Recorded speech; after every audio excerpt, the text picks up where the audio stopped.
Merci de cette invitation. D'abord à Catherine, voilà, mais à tous les organisateurs de cet espace éthique. Alors, je vais faire à peu près la même chose qu'a montré Sébastien, mais comme c'est un sujet en fait très complexe, avec des implications terribles, surtout ici, c'est pas plus mal de réfléchir. Je crois même que c'est très très important. Je vais peut-être aller assez vite sur les applications, et revenir dessus, parce que le détail des applications a lui-même des implications. Alors, moi, je vais parler exclusivement de l'imagerie opportuniste. Alors, qu'est-ce que c'est que l'imagerie opportuniste? Ce n'est pas l'imagerie où vous l'entendez au sens habituel. C'est le fait de disposer de banques de données, d'abord, c'est des grandes banques de données. Alors, pour vous donner un exemple, imaginez par exemple tous les scanners thoraciques qu'on a fait lors de l'épidémie de Covid. Ça veut dire qu'il y a des millions d'examens qui sont dans différentes banques de données. Déjà, il y a un problème, c'est que ces banques de données communiquent entre elles. C'est déjà un objectif qu'on est loin d'avoir atteint. Encore qu'en France, grâce aux données du SNDS, on soit bien placé dans le monde pour avoir une connexion entre toutes les banques de données. Mais enfin, l'imagerie, c'est encore un problème particulier. Et dans ces examens, c'est de se dire, mais finalement, cet examen, je l'ai fait pour regarder les poumons dans le Covid, mais en fait, il y a plein d'autres informations.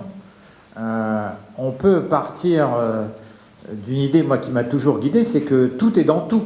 Si vous avez un échantillon de votre corps, le thorax, eh ben, quelque part, votre métabolisme général, votre état général est représenté aussi dans ce thorax, à condition d'en saisir l'information sur les différents tissus et les différents métabolismes.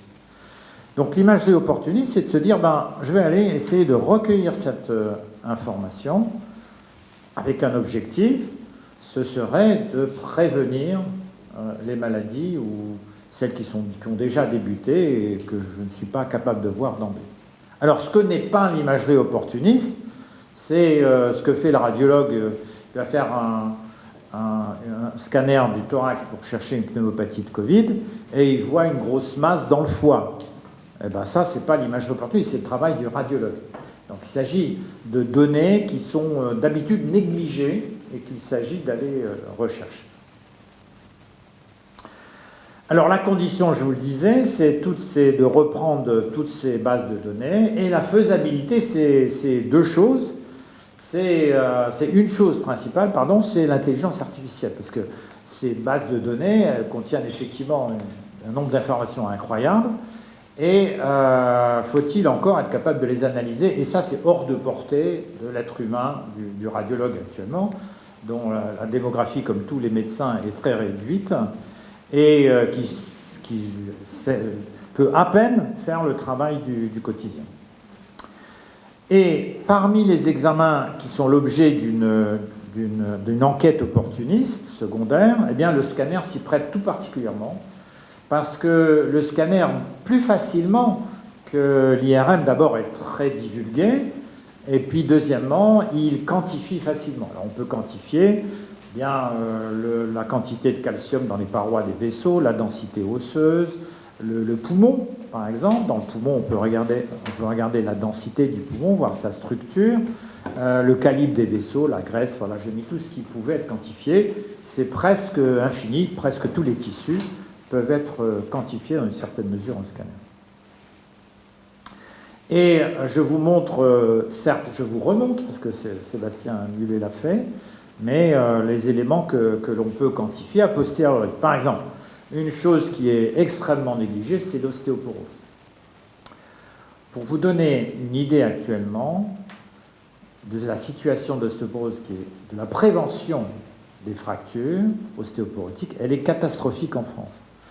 On estime que seulement 17% des personnes qui ont une ostéoporose prennent un traitement préventif actuellement. Et alors qu'ils ont une ostéoporose et qu'ils vont faire des fractures ou qu'ils ont déjà fait des premières fractures. Nous-mêmes, radiologues, par exemple, nous avons une responsabilité. On voit les patients pour une fracture, on va traiter la fracture, on va la cimenter, une fracture vertébrale, mais on ne va pas forcément envoyer le patient chez le rhumatologue, lequel a 4 mois de retard, 4 mois de délai dans ses consultations. Voilà, on est devant un système de santé qui est aussi épuisé. Et donc l'ordinateur peut passer au crible tous les scanners qui ont été faits pour le Covid et mesurer toutes les vertèbres, dire là il y a une fracture, et puis non seulement il peut dire s'il y a une fracture, vous voyez que 25% des patients de plus de 25% ont une fracture vertébrale qui autrement en règle générale n'est pas prise en compte. On peut mesurer carrément la densité de la vertèbre. Avant on ne savait pas le faire parce qu'il faut avoir une ABAC, ce qu'on appelle un fantôme de normalisation, et actuellement les densités Hounsfield mesurées sur scanner sont de plus en plus reproductibles et on peut se permettre comme ça, a posteriori, sur un scanner déjà fait, de mesurer les densités Hounsfield et ça vous donne une indication. Il y a un seuil qui a été justement isolé au début par Picard, le fameux auteur que Sébastien a cité, et on considère qu'en dessous de 110 unités, vous voyez, c'est mesuré dans le spongieux. C'est bien pratique puisque le spongieux, d'abord c'est 3D, c'est un volume 3D. Il n'y a pas de parasite puisqu'on n'est pas parasité par les vaisseaux en avant ou en arrière ou l'arc postérieur comme en ostéodensitométrie. C'est une mesure plus fiable et plus reproductive. La sarcopénie, c'est un problème majeur. Moi je le vois autour des personnes vieillissantes autour de moi. Ça ne suffit pas d'avoir des bons organes. Ça ne suffit pas d'avoir un bon cerveau, il faut aussi avoir... Je vois beaucoup de personnes comme ça qui ont un cerveau parfait et un appareil locomoteur musculaire catastrophique qui permet finalement, ce qui lâche, c'est le maillon le plus faible. Et le muscle, ça se travaille toute la vie et ça se mesure, ça se dépiste. Et c'est source bien sûr de chutes, de fractures, enfin de catastrophes successives. Il faut lutter contre la sarcopénie avec l'activité. Et ce qui est moins connu, c'est que les personnes âgées doivent manger des protéines. Ça, c'est une chose qui est facile, faire attention avec les régimes. Le muscle a besoin de protéines et vous devez en mettre dans votre alimentation. Le risque cardiovasculaire, c'est le risque le plus connu. Donc on peut mesurer les calcifications coronaires. Ça, vous le savez, il y a un score calcique qui est critiqué, mais enfin, il y a quand même une association au risque d'accident cardiaque. De même, les calcifications aortiques, on peut mesurer donc les plaques d'athérome, mais non seulement ça, mais regardez s'il y a un anévrisme de l'aorte, à partir d'une certaine taille, on sait très bien quantifier le risque de rupture et mettre une prothèse même à titre presque préventif chez un patient qui a un anévrisme menaçant. Les calcifications vasculaires, la cardiomégalie, c'est très importante. Il y a des mesures à prendre avant qu'elles se déploient.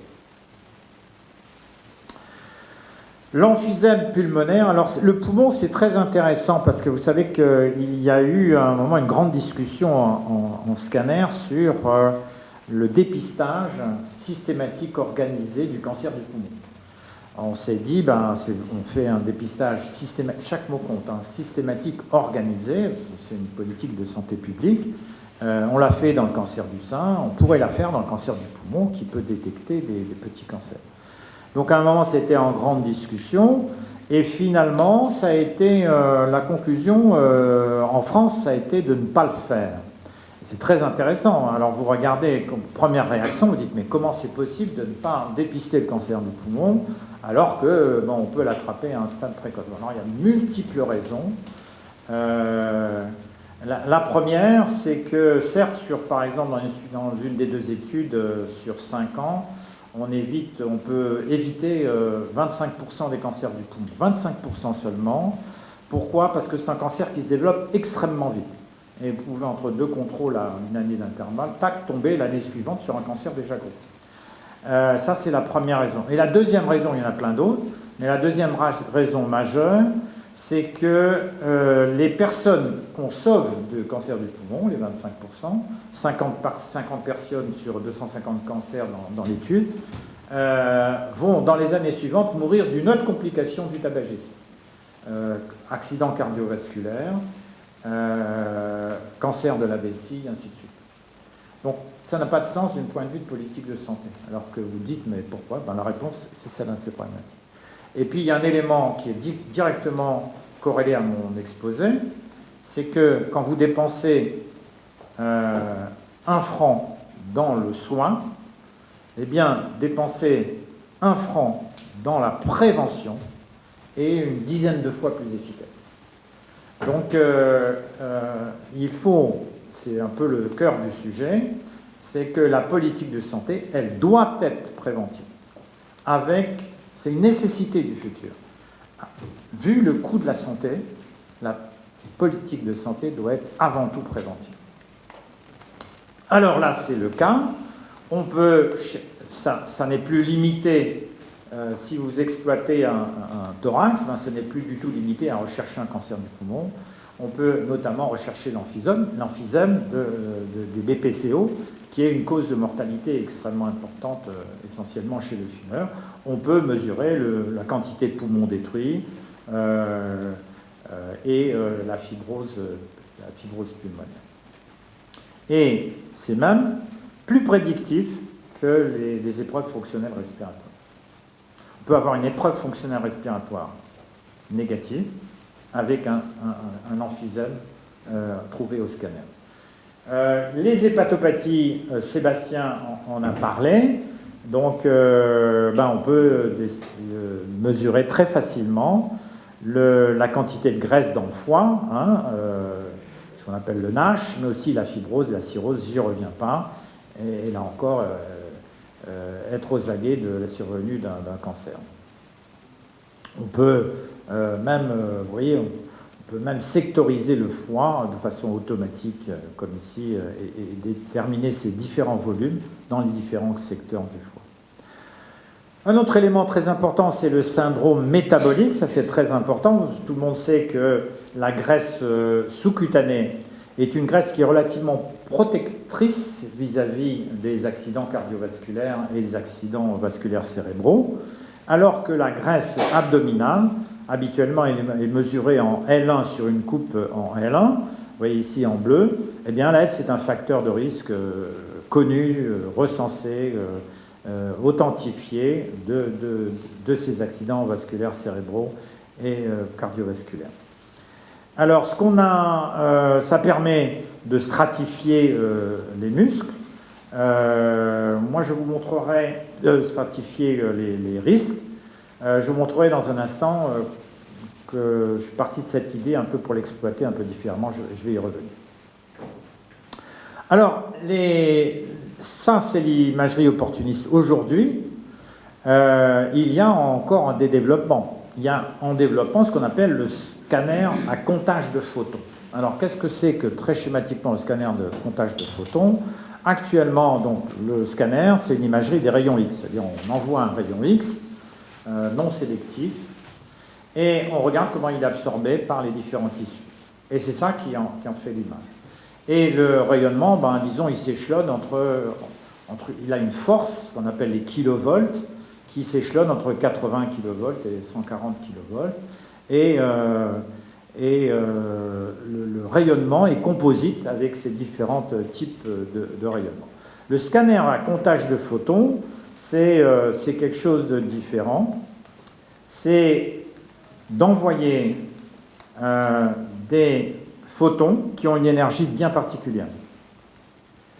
Par exemple, avoir une absorption à 80 kV, une autre absorption à 90 kV, une autre absorption à 120 kV. Quelle est la conséquence? Eh bien, au lieu d'avoir un point d'absorption pour un tissu, vous aurez dans chaque tissu l'absorption à 80, 90, 100, 110, 120 kV. Et vous pouvez en déduire la composition de la matière. Auquel cas, vous pouvez dire, on peut le faire dès maintenant. On sait si, par exemple, quand il y a des cristaux, est-ce que c'est des cristaux de gouttes, est-ce que c'est de l'oxalate de calcium, mais bientôt, on pourra faire une différenciation des différents tissus à partir de là. Auquel cas, la prédiction va être encore plus puissante qu'elle est aujourd'hui, avec simplement le rayonnement conventionnel. Il y a d'autres développements, c'est une espèce de... Ça, c'est ce que j'essaye de faire avec Siemens, c'est de se dire, eh bien, tout est dans tout. Je vais prendre un scanner de thorax et je vais tout exploiter de A jusqu'à Z et je vais faire une prédiction globale. Alors, vous voyez que ici, on a quantifié On a quantifié l'os, bien entendu, mais on a quantifié aussi la graisse médiastinale. On a même quantifié la graisse épicardique, qui est un équivalent dans le thorax de la graisse abdominale. Elle prédit aussi le risque de fibrillation auriculaire. Cette graisse, elle est corrélée à la fibrillation auriculaire. On peut étudier la sarcopénie sur certains muscles, en particulier si on essaye d'identifier les muscles possibles. On peut bien regarder les graisses, la graisse sous-cutanée. En fait, on peut tout utiliser. Et en fait, à partir d'un simple scanner du thorax, il y aurait une espèce de carte multitissu. Alors, le scanner thorax, c'est particulièrement intéressant parce que la dose d'irradiation est extrêmement faible. Comme le poumon est très transparent, il n'y a pas besoin d'avoir un kilovoltage très élevé. Actuellement, les scanners ont déjà donnent une irradiation qui est de l'ordre de 2 à 3 millisieverts, c'est-à-dire à peu près l'irradiation naturelle ou pour quelqu'un qui fait un ou deux voyages entre Paris et New York dans l'année. Donc c'est déjà des doses extrêmement réduites, et particulièrement dans le cas d'un scanner thoracique. Ça, c'est l'exemple du scanner, scanner à comptage de photons. Je l'ai dit, on pourra, grâce à ces différents rayonnements que vous avez là, ici, on pourra identifier presque chaque élément de la carte de Mendeleïev. Finalement, on va se retrouver avec... vous aurez passé un scanner pour autre chose. Et dans la machine, il y a cette carte de risque individuelle, c'est-à-dire que vous saurez que M. X, eh bien, on va pouvoir quantifier son risque, ses différents risques. Certaines personnes auront, par exemple, un risque métabolique très élevé. Vous voyez là où j'ai mis les marques de couleur. Et puis, par exemple, un risque de cet ordre-là, voilà, plus modéré. Et une autre personne aura une autre carte de risque. On pourrait presque sortir du scanner. Vous devriez, en même temps que votre compte rendu, en bas du compte rendu, il devrait y avoir votre carte de risque. Je vous laisse en mesurer les implications, on va en discuter. Et bon, bien sûr, ça c'est de la demi-science-fiction, demi seulement, parce que la faisabilité, elle est très proche maintenant. Les différents algorithmes, notamment par exemple ce que je vous ai montré, l'algorithme en 3D, ça suppose un travail algorithmique encore très important, mais qui va se résoudre dans les mois ou au maximum les années qui viennent. Il faut normaliser les seuils en fonction des machines, des populations. Et puis voilà, donc ça c'est des choses qui sont à notre portée. Alors bien sûr, le prix à payer, c'est que, vous vous en doutez bien, qu'on va décider trop de choses. On va faire des examens pour un risque qui en fait, ne se concrétisera jamais, probablement. Et puis, bien sûr, ça pose le problème de sécurité, de confidentialité des données, parce que votre carte, vous la garderez, mais si c'est votre assurance qui a accès à votre carte, eh ben, ça va poser un certain nombre de problèmes. Voilà, il y a de très nombreuses questions, et cet exposé, ça sert à ça. Et oui, il y a cette phrase de Pierre Dac, les prévisions sont difficiles, surtout lorsqu'elles concernent l'avenir. Ça, c'est vrai, voilà. Mais je vais m'y risquer quand même. Est-ce qu'on va avoir des scanners de dépistage répétitifs au cours de notre vie? Tout ça, ça va se croiser avec plein de données. Hein. Ça va, peut-être on aura un risque, en sortant du scanner, on aura un risque corporel, mais vous avez un risque chromosomique, épigénétique, protéomique, un risque aussi comportemental, en fonction de votre comportement, vous induisez aussi des risques. Peut-être qu'on aura une carte multirisque, ça va arriver en Chine certainement, très certainement, avant d'arriver chez nous. Alors il y a plein de questions que tout ça, toutes ces données posent. Comment les pouvoirs publics vont-ils pouvoir gérer cette information? Quelle politique à avoir devant cette donnée? Finalement, on a raison de se réunir ici, parce que finalement, on est en retard sur la réflexion. Déjà, on peut dire qu'on est en retard, et on risque d'être débordé il risque de s'ouvrir sur les Champs-Élysées une clinique, c'est tout de suite, hein, des cliniques de prévention. Bien sûr, les gens fortunés vont aller là-bas, ils vont vouloir tout savoir. Ils vont vouloir, est-ce que leur génome comporte quel risque, leur scanner comporte quel risque, ainsi de suite, ainsi de suite. C'est pour tout de suite. Et imaginons qu'on veuille en faire une politique publique.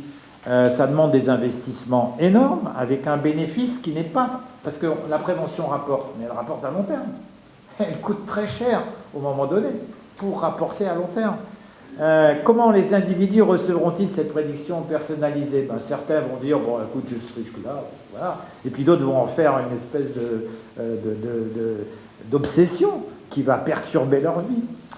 Donc ça pose une infinité de problèmes philosophiques et éthiques. Voilà, jusqu'où il faut aller dans la prévention des risques. Voilà, ça aussi c'est extrêmement compliqué. Est-ce qu'on ne va pas y être contraint par le coût, vu le coût de la santé? Est-ce que ça ne va pas être la seule chose qui restera faisable? C'est-à-dire d'essayer de prévenir plutôt que de guérir, dans une certaine mesure.